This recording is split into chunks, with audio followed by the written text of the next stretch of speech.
and coming in today, the Reformatted from Mastermind Creations Terminus Hexatron Shadow Emissary. You can kind of see it in shadowy font there on the box.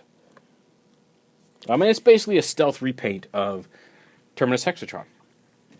And you see a little bit on the back of the different forms. He's black with some metallic yellow and green highlights.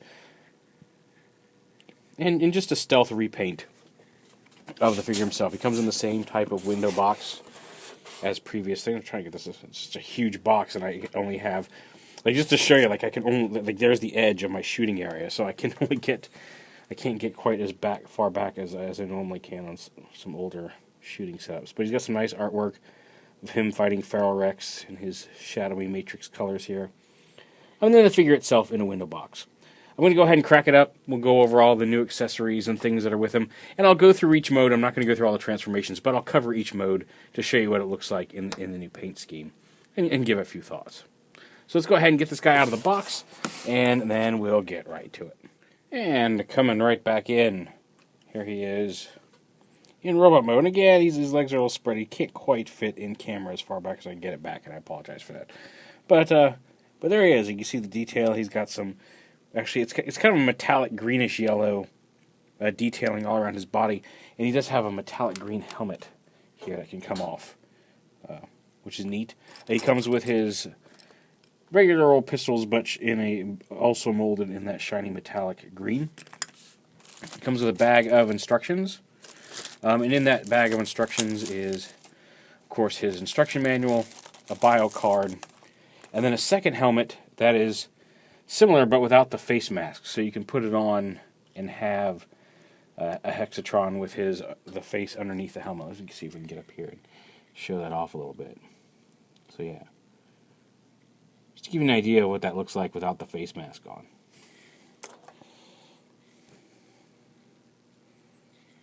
So some neat little additions there.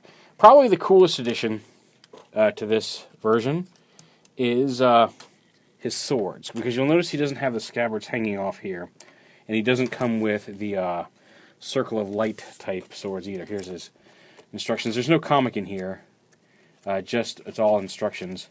There's a neat little bio about what's going on with him, which I like. And then there's the art, the full color art of him fighting Feral Rex.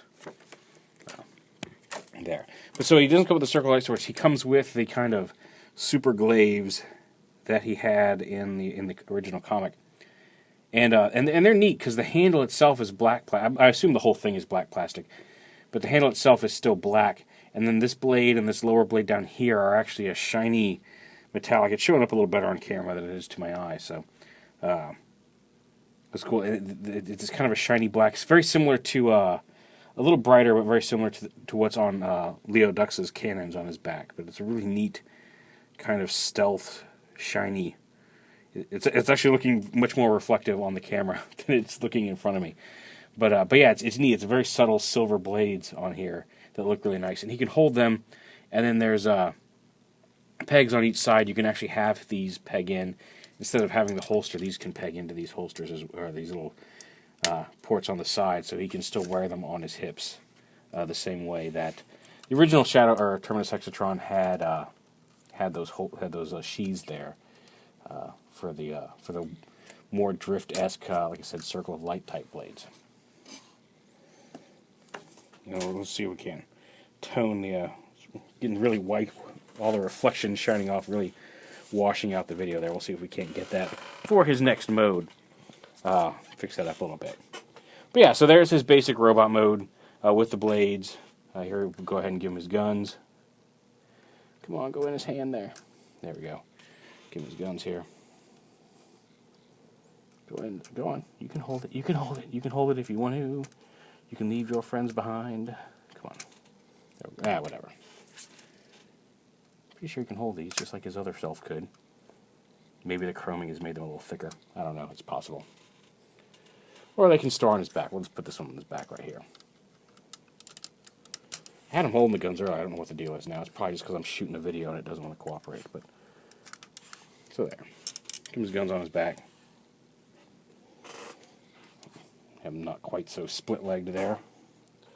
And then get a shot of him in robot mode there. So let's go to Wolf and all the other modes, and we'll check those out as well. And that was actually a little bit more of an abrupt cut than I had intended. But here is Wolf mode, and as you see, it's standard Wolf mode. He's got a little bit slightly different profile just due to the larger swords sticking up off his back, but decent Wolf mode. He's got metallic red eyes here on the black, which look really cool on the black. And again, you don't have to store the blades and the guns on there. That's just where I've stuck them for the time being. And yeah, I haven't noticed any. I'm not aware of any specific improvements that have been made to this mold since the first run. I don't know if they changed anything other than some of the paint schemes and the chrome and all that stuff. But I will notice that like both the wings click a little tighter, the ratchets on the wings are a little better, and the wolf head is actually much more solid and secure than it was on my original Hexatron. I mean, like it wasn't a huge issue on my original by any means, but I just noticed like there's a few areas that just feel a little tighter, and maybe it's just because it's new and the old one I messed with a lot and maybe just wore it down. But I still feel like right out of the box, a few of the joints, the clicky parts and the friction joints, just feel a little more secure overall. I don't know if that's a mental thing or if there were any actual tweaks to the figure at the factory, but I have not been made aware of any specifics like that. Just to let you know. But yeah, there's Wolf mode. Not a whole lot to show off there, but yeah, just a neat looking updated Shadow Wolf. Get him out of here, and we'll go on to APC mode. And here is the APC mode, or as I like to call it, the Stabby Car Sword of Death. Because it's the basic APC mode, except again with these giant swords, he's got a giant bladed front end. Like that's not a car you want to stand in front of. Now normally, and it looks fine if you do it like this. Normally the APC mode would have the cockpit back here. It's on a little hinge and it's back here. With the blades up front, I kind of like having it moved up a little bit. It looks more like it could be a functional vehicle. Like maybe somebody might be able to drive it with the cockpit up here, as opposed to folded back, where like even these parts of the blades kind of get in front of the visor. It's entirely up to you. That's just. I think even the official pictures have the cockpit back. It fits back there just fine. It is a little harder to get these swords pegged in, to reach around like the bulk of the sword to get them pegged in with the cockpit sitting back in this empty space as well. But it's doable. And maybe real quick I'll pop that back there just to show off what it looks like with the cockpit back. But kind of a neat stabby vehicle mode. Definitely something you wouldn't want to mess with. Like I said, it does give it a much more dynamic profile, especially from the top. That looks kind of hoss. So yeah, let me pop the cockpit back and we'll see how, I'll show you how that looks real quick. And as promised, there's a look with the cockpit. Again, you can kind of see it sitting back there. And that looks kind of awesome too. It's just like I said, with it sitting way back here, it just seems like so much is, I guess it doesn't actually block by this, but so much, it's got so much to look at through these things. Oh, actually, that does kind of look cool too. But it still keeps that kind of sleek profile. Actually, you know what? Actually, looking at it like this, from the top, I may actually prefer having that cockpit back there. But it's entirely up to you. You can put that in either position. But yeah, much more armored personnel carrier. And here is a laser pistol mode, again with giant space blades on top. So yeah, not a whole lot different from regular space pistol mode, just giant blades instead of secondary cannons. There's an alternate transformation where you can flip these up and fold these back and put the guns in like they are for tank mode. I think. I thought there was a way to do that. I'm sure there is. I can't remember how it went though. But there was. Oh yeah, you pull the whole legs around, and then you can plug these in like for tank mode and have a longer pistol, similar to his G1 gun mode. But I kind of like this one, especially with the space blades. Pull those up. And just a few quick flips away from laser pistol mode, you've got what I call the Shadow Cruiser mode. And this is a spaceship mode. And I think of all the modes on this stealth version, this one really works the best for me. I love that it looks kind of like a shadow fighter. The green guns kind of look cool in this mode. And it's one of the modes where I think these new swords really have a nice effect on the alt mode. Like I really like the silhouette it gives the fighter underneath with these blades underneath. I think they really complement what was already a pretty cool space fighter mode. And I think this is my favorite of the 6 modes in on this particular colorway for this mold, this shadow version. Now on the previous version, I think Tank almost may have been my favorite mode. For this one, I really digging the Space Fighter mode because I think it really looks striking in the black with the kind of energy details of the yellow and these blades on the bottom. I think it looks really cool. You still have access to all the landing gear. I mean, I've got the cockpit up just to make it easier to plug these in, but you can have that cockpit back. You can still fold these landing gear in, as well as the ones on the wings. So you've still got access to everything that was there before. But yeah, like I said, I really dig how the black works on the Starfighter mode. All right, and last, but and in this case, actually, I think least, is the tank mode, which is, if you just look, in the jet mode, I was just saying, like, I really like tank mode on the original. Whoa, okay, we got really dark detail or really white. Oh, there we go. That's kind of a nice balance there. And part of that is because there's no, because the smaller swords aren't there and the sheaths aren't there, there's no place for these swords to go in this mode. I thought maybe I could peg them in here, but because these pegs are big enough to fit into the side pegs, they're too big to peg in here, so you can't even attach these in here. There might be some place to wedge them in somewhere, like if they could attach them like on the side here, would probably be cool, or somewhere. But there's no place to stick them, and because of the handle and where the peg is, you can't get them back here enough to peg into the hip joints, which are back here somewhere, without completely removing the turret, pretty much.